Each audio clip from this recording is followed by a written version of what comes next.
اب کیوں نہ زندگی پہ محبت کو وار دیں، اس عاشقی میں جان سے جانا بہت ہوا۔ اعوذ باللہ من الشیطان الرجیم، بسم اللہ الرحمن الرحیم۔ السلام علیکم، امید کرتا ہوں آپ تمام لوگ خیر و عافیت سے ہوں گے۔ ہماری آج کی ویڈیو بر صغیر پاک و ہند کے عظیم صوفی بزرگ، جن کو اہل علم حاجی امداد اللہ مہاجر مکی کے نام سے یاد کرتی ہے۔ ویڈیو شروع کرنے سے قبل آپ سے گزارش ہے، ویڈیو کو لائک کریں اور چینل کو سبسکرائب کریں۔ صوفی بزرگ عالم دین کی ولادت 22 صفر 1233 ہجری بمطابق 1818 عیسوی بروز پیر نانوتا ضلع سہارنپور اتر پردیش بھارت میں پیدا ہوئی۔ نسب کے لحاظ سے فاروقی تھے، 7 برس کی عمر میں یتیم ہو گئے۔ ذاتی شوق سے فارسی اور عربی کی تعلیم حاصل کی۔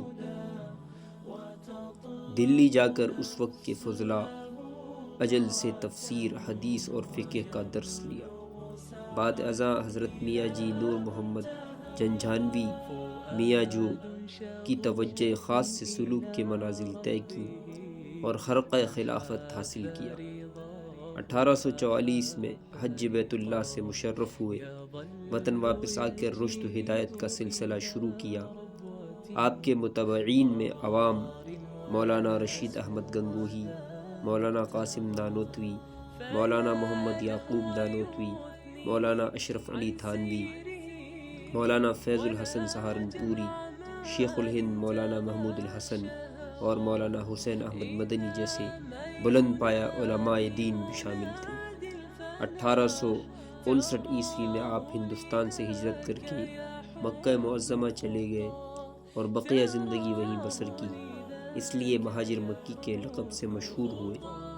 وفات کے بعد جنت المعلیٰ میں دفن ہوئے۔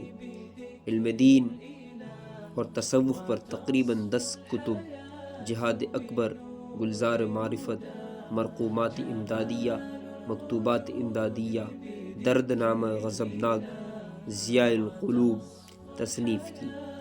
حضرت حاجی صاحب نسبتاً فاروقی تھے۔ آپ کا سلسلہ نسب 25ویں واسطے سے تصوف کے مشہور بزرگ حضرت ابراہیم بن ادھم رحمۃ اللہ علیہ سے ملتا ہے۔ آپ کے والد ماجد کا اسم گرامی محمد امین تھا۔ حضرت حاجی صاحب 1233 ہجری میں تھانہ بھون میں پیدا ہوئے۔ ابتدائی تعلیم و تربیت کے بعد حجاز مقدس چلے گئے۔ حجاز سے واپس تشریف لائے تو ارشاد و تلقین سے ہندوستان کو منور کر دیا۔ اللہ تعالیٰ نے انہیں دل و دماغ کی بہت سی خوبیوں سے نوازا تھا۔ آپ 19ویں صدی کے 3 عظیم الشان تحریکوں کا منبع تھے۔ مسلمانوں کی دینی تعلیم کو فروغ دینے کے لیے جو تحریک 19ویں صدی میں شروع ہوئی اور جس نے بالآخر دیوبند کی شکل اختیار کی، انہی کے خلفاء و مریدین کی پرخلوص جد و جہد کا نتیجہ تھی۔ باطنی اصلاح و تربیت کے لیے 19ویں صدی کے آخر اور 20ویں صدی کے شروع میں حضرت حاجی امداد اللہ صاحب کے خلیفہ حضرت مولانا اشرف علی تھانوی اور حضرت مولانا رشید احمد گنگوہی رحمۃ اللہ علیہم کے مرید حضرت مولانا محمد الیاس رحمۃ اللہ علیہ کی کوششوں خاص طور پر قابل ذکر ہیں۔ اللہ تعالیٰ نے انہیں جو دینی بصیرت اور جذبہ عنایت فرمایا تھا، اس کی مثال اس عہد میں مشکل سے ملے گی۔ 19ویں صدی کی تیسرے اہم ترین آزادی وطن کی تھی۔ اس سلسلے میں خود حضرت صاحب اور ان کے متعلقین نے جو کائہار نمایاں سر انجام دیے، وہ ہندوستان کی تاریخ میں آب و زر سے لکھنے کے قابل ہیں۔ حضرت حاجی صاحب کی والدہ ماجدہ شیخ علی محمد صدیقی نانوتوی کی صاحبزادی اور مولانا محمد قاسم نانوتوی رحمۃ اللہ علیہ بانی چمستان دارالعلوم دیوبند کے خاندان سے تھی۔ آپ جب پیدا ہوئے تو والد ماجد نے امداد حسین نام رکھا۔ تاریخی نام ظفر احمد ہے۔ حضرت شاہ محمد اسحاق محدث دہلوی نے آپ کا نام بجائے امداد حسین کے امداد اللہ کر دیا۔ پہلا نام پسند نہ آیا کہ اس سے شرک کی بو آتی ہے، چنانچہ اس نام کو حاجی صاحب نے بھی ترک کر دیا اور کتاب و نیز خطوط میں ہمیشہ امداد اللہ ہی لکھا کرتے تھے۔ والدہ ماجدہ کو آپ سے بے انتہا محبت تھی۔ اگرچہ آپ کے 3 بھائی اور 1 بہن بھی تھے، مگر والدہ کا خصوصی تعلق آپ سے تھا۔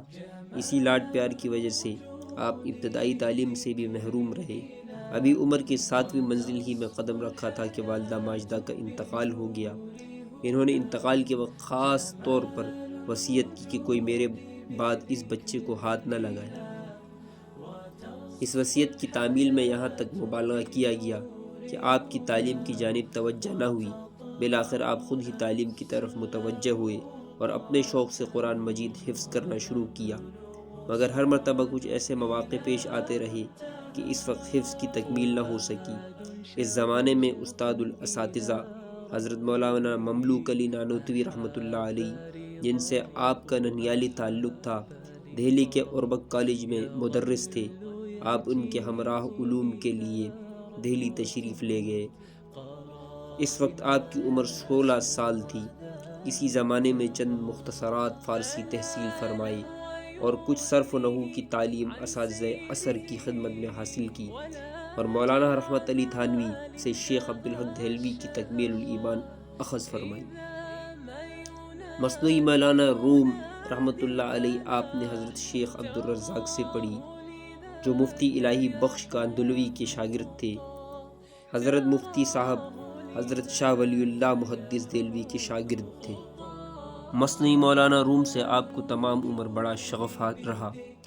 دہلی اسی زمانے میں علماء مشائخ کا مرکز تھا۔ مولانا نصیر الدین دہلوی طریقہ نقشبندیہ مجددیہ کے مستد نشین تھے۔ دہلی کے زمانے میں قیام میں آپ کو ان سے عقیدت ہو گئی اور آپ ان کے حلقہ ارداد میں داخل ہو گئے۔ اس وقت آپ کی عمر 18 سال تھی۔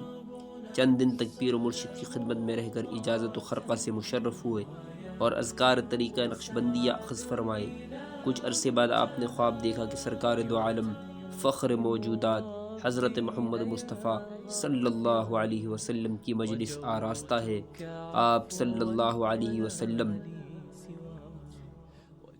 مسجد نبوی میں بیان کر رہے ہیں اور اس میں حاجی امداد اللہ بھی شریک ہیں، لیکن ادب کی وجہ سے قدم آگے نہیں بڑھتے تھے۔ اچانک آپ کے جد امجد حافظ بالاقی تشریف لائے اور آپ کا ہاتھ پکڑ کر بارگاہ نبوی صلی اللہ علیہ وسلم میں پہنچا دیا۔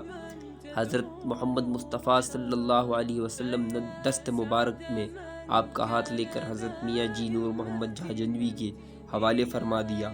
آپ فرماتے ہیں کہ میں جب بیدار ہوا تو پریشانی کا عجیب عالم تھا۔ میں اس وقت جنجانہ سے واقف نہ تھا۔ کئی سال اسی طرح گزر گئے۔ آخر کار مولانا محمد قلندر محدث جلال آبادی کے رہنمائی سے حضرت میاں جی نور محمد جہجنوی کے خدمت میں حاضری کا موقع نصیب ہوا۔ دیکھتے ہی پہچان لیا کہ یہ وہی صورت ہے جو خواب میں دکھائی گئی تھی۔ حضرت میاں جی نے مجھے دیکھ کر فرمایا کہ کیا تمہیں اپنے خواب پر کامل یقین ہے؟ یہ پہلی کرامت تھی جو مشاہدے میں آئی۔ میرا دل بکمال استحکام حضرت جی کی جانب مائل ہو گیا۔ ایک مدت پیر مرشد کی خدمت میں حاضر رہ کر ریاضت و مجاہدے کے بعد سلوک کی تکمیل فرمائی اور خلافت سے مشرف ہوئے۔ 1260 میں آپ نے خواب دیکھا کہ جناب محمد مصطفیٰ صلی اللہ علیہ وسلم آپ کو طلب فرما رہے ہیں۔ فرط و شوق میں ذات راہ کا بندوبست بھی نہ کر سکے اور خالی ہاتھ روانہ ہو گئے۔ بھائیوں کو معلوم ہوا تو انہوں نے پیچھے سے مصارف بھجوائے۔ 5 ذی الحجہ کو آپ کا جہاز جدہ کی بندرگاہ پہ لنگر انداز ہوا۔ آپ جہاز سے اتر کر فی الفور عرفات کے لیے روانہ ہو گئے۔ ارکان حج کی ادائیگی کے بعد مکہ مکرمہ میں آپ نے حضرت شاہ محمد اسحاق محدث دہلوی کی خدمت میں کچھ عرصہ قیام فرما کر فیوز و برکات حاصل کیے اور بعد ازاں مدینہ منورہ میں روضہ اقدس پر حاضر ہو کر سوزدرون کو تسکین بہم پہنچایا۔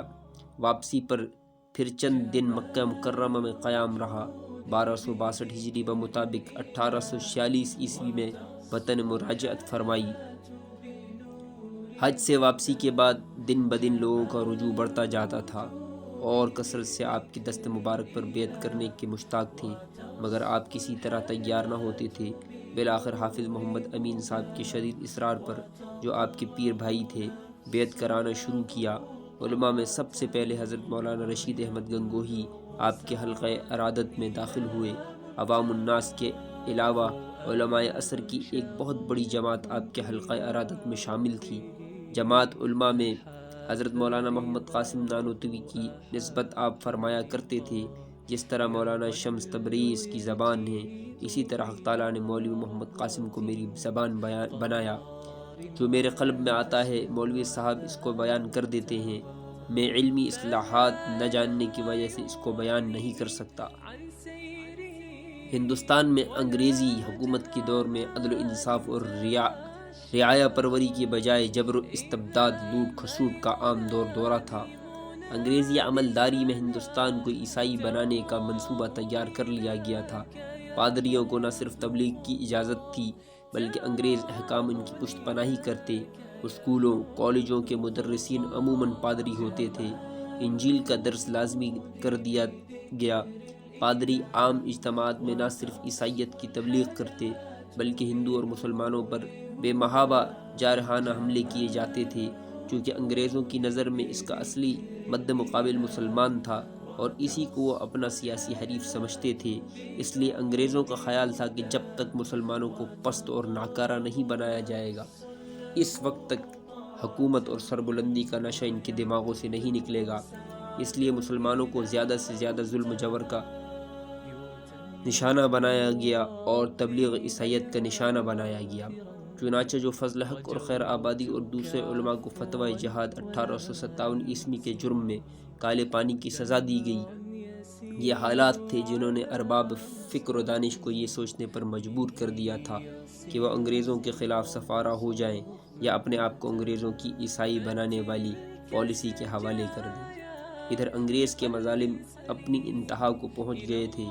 اسی دوران حضرت حاجی صاحب مکی، حضرت حافظ محمد ضامن، حضرت مولانا محمد قاسم نانوتوی اور مولانا رشید احمد گنگوہی تھانہ بھون میں مجاہدین کو مختلف دیہات و قصبات سے جمع کر کے میدان میں لانے کی کوششوں میں مصروف تھے۔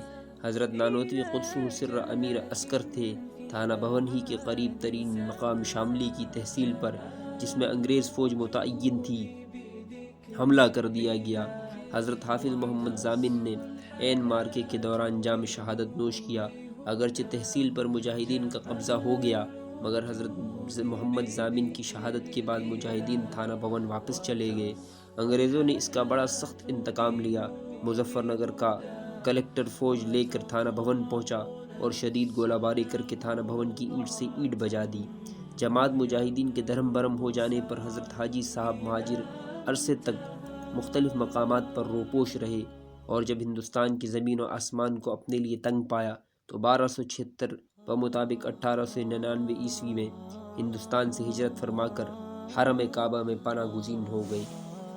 آپ نے بروز بدھ 12 جمادی الاخر 1317 ہجری مکۃ المکرمہ میں داعی اجل کو لبیک کہا۔ آپ کی تدفین جنت المعلی میں شیخ قیرانوی رحمۃ اللہ علیہ کے پہلو میں ہوئی۔ امداد اللہ مہاجر مکی کے مشہور خلفاء میں عبد الرحیم رائے پوری، محمد قاسم نانوتوی، رشید احمد گنگوہی، اشرف علی تھانوی و دیگر علماء شامل ہیں۔